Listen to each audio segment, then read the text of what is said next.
BDR মামলা 158 জনের ফাঁসি, আপিল বিভাগে আপিল পেন্ডিং। আমার ধারণা আগামী 15 বছরে ওইটা শুনানির কোনো সম্ভাবনা নাই যদি না বিশেষ উদ্যোগ নেওয়া না যায়। যুদ্ধাপরাধ ট্রাইব্যুনাল কর্তৃক দায়ের করা আপিল মামলাগুলো প্রায় 40টারও অধিক মামলা আপিল বিভাগে পেন্ডিং আছে। কখন শুনানি হবে এগুলো? কি করে হবে? সম্ভবই না। এবং একই সাথে দেখবেন ডেথ রেফারেন্স এখন আপিল বিভাগে 2012 সাল 13 সালের ডেথ রেফারেন্সও পেন্ডিং আছে। 2 নম্বর হলো জাজেস নাম্বার ইনক্রিজ করা দরকার। 3 নম্বর হলো specialised benches in the appellate division. আরে ভাই, দুনিয়াতে আর এইভাবে বিচার চলে না।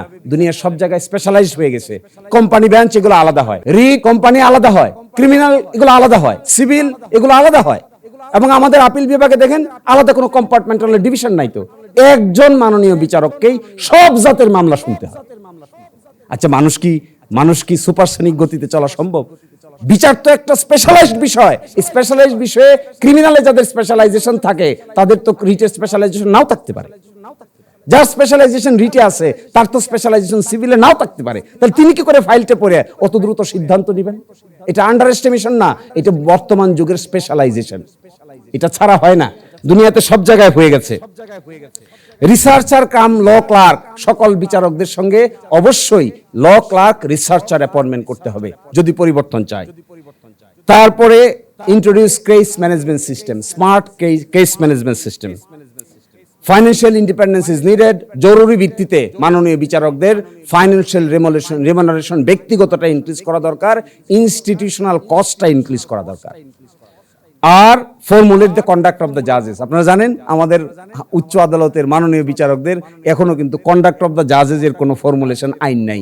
শুধু 16th অ্যামেন্ডমেন্ট কেসের ভিতরে প্যারাগ্রাফে আপনি দেখবেন 391 প্যারাগ্রাফের ভিতরে যেটা রিপোর্টের আছে 71 ডেলার আপিলেট ডিভিশন পেজ 52 এর ভিতরে এক জায়গায় 16th অ্যামেন্ডমেন্ট কেসের ভিতরে কোড অফ কন্ডাক্ট বলে অ্যাপ্রুভ করে দিয়েছে, কিন্তু কোনো গেজেট পাবলিক কোনো কোড অফ কন্ডাক্ট মাননীয় বিচারকদের নাই, আজ পর্যন্ত নাই। নিম্ন আদালতেরও নাই, উচ্চ আদালতেরও নাই।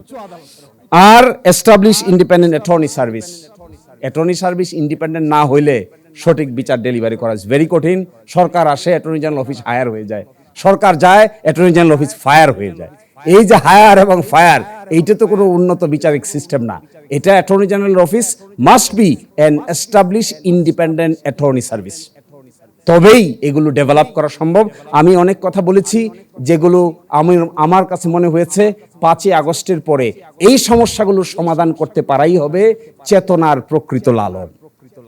আর যদি এই সমস্যার সমাধান করতে না পারি, কে আমরা কতটুকু অবদান রেখেছি, কে গুলি খেয়েছি, কে রাস্তায় গিয়েছি, এই সমস্ত আলোচনার মধ্যে থাকি, ওই গুলি আর আলোচনা সুপ্রিম কোর্টের 18 কোটি মানুষের বর্তমান সময়ের বিচারের ক্রাইসিসকে মোকাবেলা করার জন্য যথেষ্ট হবে না।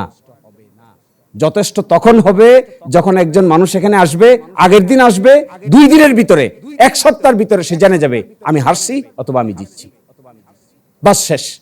এর চাইতে বড় 5ই আগস্টের চেতনার কি হতে পারে? ঢাকা হাইকোর্ট আজকের হাইকোর্ট না। ঢাকা হাইকোর্ট বহু পুরনো high court. Kolkata high court, Nagpur high court, Patna high court, যারা 8th অ্যামেন্ডমেন্ট মামলার ভিতরে লেটার্স প্যাটেন্টের স্টোরি পড়বেন 8th অ্যামেন্ডমেন্টের জাজমেন্টের ভিতরে, দে উইল আন্ডারস্ট্যান্ড যে ঢাকা হাইকোর্ট কত লম্বা লিগেসি বহন করে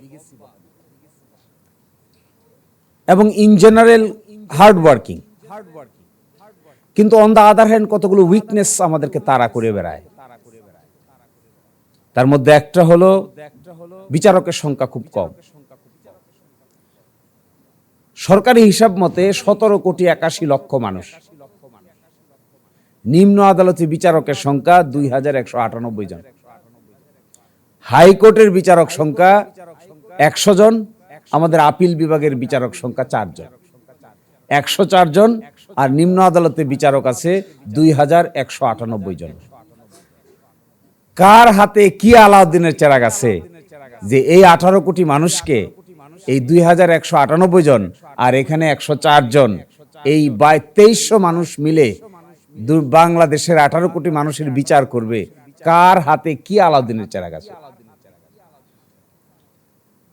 এই জিনিস লুকায় রাখলে তো লাভ হবে না। আপনি দেখেন না আমাদের আপিল বিভাগে মাননীয় প্রধান বিচারপতি সহ 4 জন জজ। কি করবেন?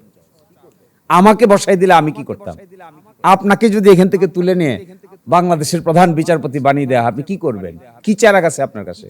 সময় তো 4 ঘন্টায়, মামলা তো সেই 32,000। কয়টা নিষ্পত্তি করবেন? শুক্র শনিবারও যদি বসেন তাও পারবেন। দিনে যদি সকাল 9টা থেকে রাত 12টা পর্যন্ত সপ্তাহে 7 দিন কাজ করেন, এরকম বীর পুরুষ বাংলাদেশে নাই যে মামলার জট শেষ করতে পারে।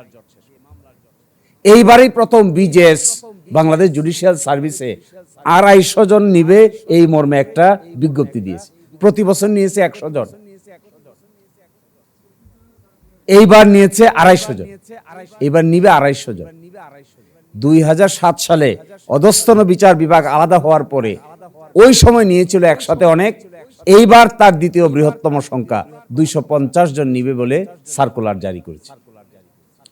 আচ্ছা বলেন তো দেখি, 18 কোটি লোক, 2198 জন, আর যোগ হবে 2050 জন, প্রতি 94,000 মানুষের জন্য একজন বিচারক। 94,000 মানুষের জন্য। আশ্চর্য ব্যাপার। ওয়েস্টার্ন কান্ট্রিগুলো এই রেশিও নামাইতে নামাইতে স্ক্যান্ডিনেভিয়ান দেশে 2,500 জনে একজন বিচারক আছে। কি করে সম্ভব এগুলো? এখন এই সমস্ত কথা কে বলবে, কে আলোচনা করবে, কে সমাধান করবে, কে দায়িত্ব নিবে, আর কে শুধু ক্রিটিসাইজ করবে? ক্রিটিসাইজ করলে তোর কাজ হচ্ছে না, এগুলো সমাধান হবে কি করে? 5 আগস্টের পরে লম্বা লম্বা বক্তৃতা দিলে লাভ হবে কি? এখানে তো শেষ হচ্ছে না। মামলা নিয়ে আপনি ফিক্স করি, শেষ তো হয় না, সমাধান তো হয় না। ফিক্স করেছেন, এইখানে সবার অভিজ্ঞতা আছে, প্রতি ভ্যাকেশনের পরে একবার ফিক্স করতে হয়, হয় না? তো কই এটা হাস্যকর। আমার তো ধারণা এমন দিন আসবে এভাবে চলতে হলে কিছুদিন পরে মক্কেলরা উকিলদেরকে মারবে। এখনই হাইকোর্টের বারান্দায় রোজ এই 1-2টা দুর্ঘটনার খবর পাওয়া যাচ্ছে। গত পরশুদিন আমি দেখেছি, বৃহস্পতিবার আমি দেখেছি, নিচতলায় ওল্ড ভবনের নিচতলার কোনায় উকিল আর মক্কেল মারামারি হইতেছে। ও বলতেছে টাকা নিছেন কেন, ও বলতেছে কইছেন আপনি করতে পারেন নাই কেন, আপনাকে আর বিশ্বাস করা যাবে না, এই নিয়ে কলার ধরছে একজন আরেকজনের, বারের প্রেসিডেন্টকে সমাধান করে দিয়ে আসছে। কে দায়ী এগুলোর জন্য? Why don't you speak up?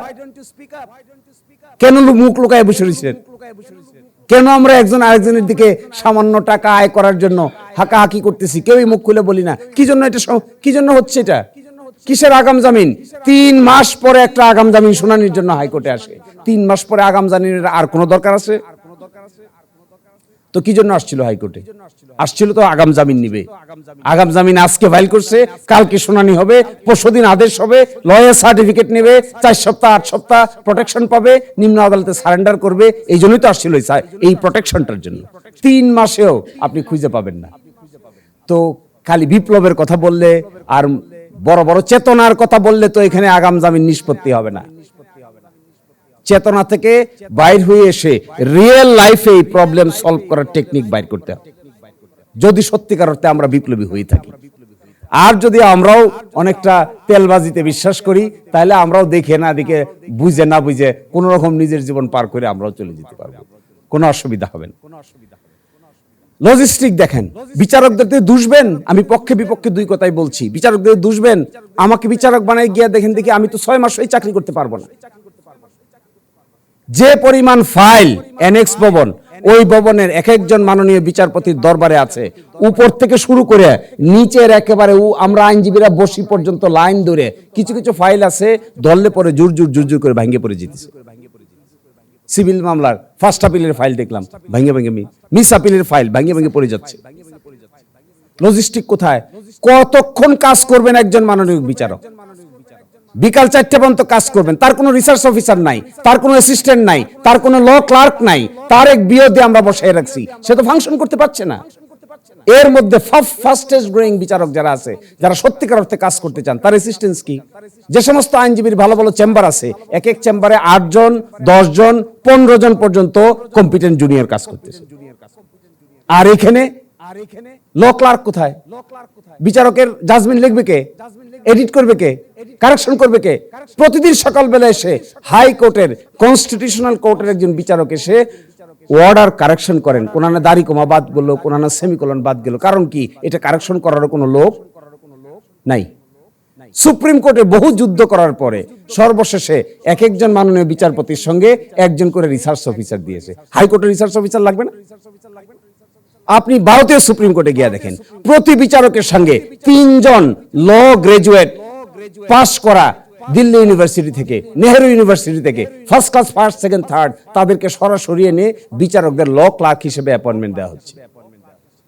আমাদের দেশে অ্যাটর্নি জেনারেল অফিসে for the first time UNDP না কার অর্থায়নে আমি দেখলাম বেশ কয়েকজনকে ইন্টার্ন হিসেবে অ্যাপয়েন্টমেন্ট দিয়েছে বিভিন্ন ইউনিভার্সিটির ছাত্র থেকে। কেন বিশ্ব বিচারকদের সঙ্গে দিতে হবে না? এটা সম্ভব? সারাদিনে 200 বেল পিটিশন শুনানি হয়, পরের দিন সকালবেলা এসে উনি এটা টাইপটা ঠিক আছে কিনা দেখবেন, কারেকশন দেখবেন। আরে হাইকোর্ট এগুলো দেখবে নাকি? হাইকোর্ট দেখবে আইনের বিরাট ইন্টারপ্রিটেশন করবে মাননীয় বিচারক, কনস্টিটিউশন ফলো করা হচ্ছে কি হচ্ছে না এটার ইন্টারপ্রিটেশন দিবে। এটা তো আপিলের জুরিসডিকশন, রিভিশনাল জুরিসডিকশন। এখানে অনেক ডিপ আন্ডারস্ট্যান্ডিং অফ ল হবে, আগের লকে চেঞ্জ হবে, নতুন ইন্টারপ্রিটেশন হবে, নতুন টাইম আসছে, জগৎ আসছে, টেকনোলজি চেঞ্জ হয়ে গেছে। কিন্তু অ্যাসিস্ট্যান্সের অভাবে যে সমস্ত মাননীয় বিচারকগণ এখানে কাজ করতে চান, আমি দেখি তারাও সঠিকভাবে কাজ করতে পারেন না, পারবেন না। এবং তাদের রেমুনারেশন কি?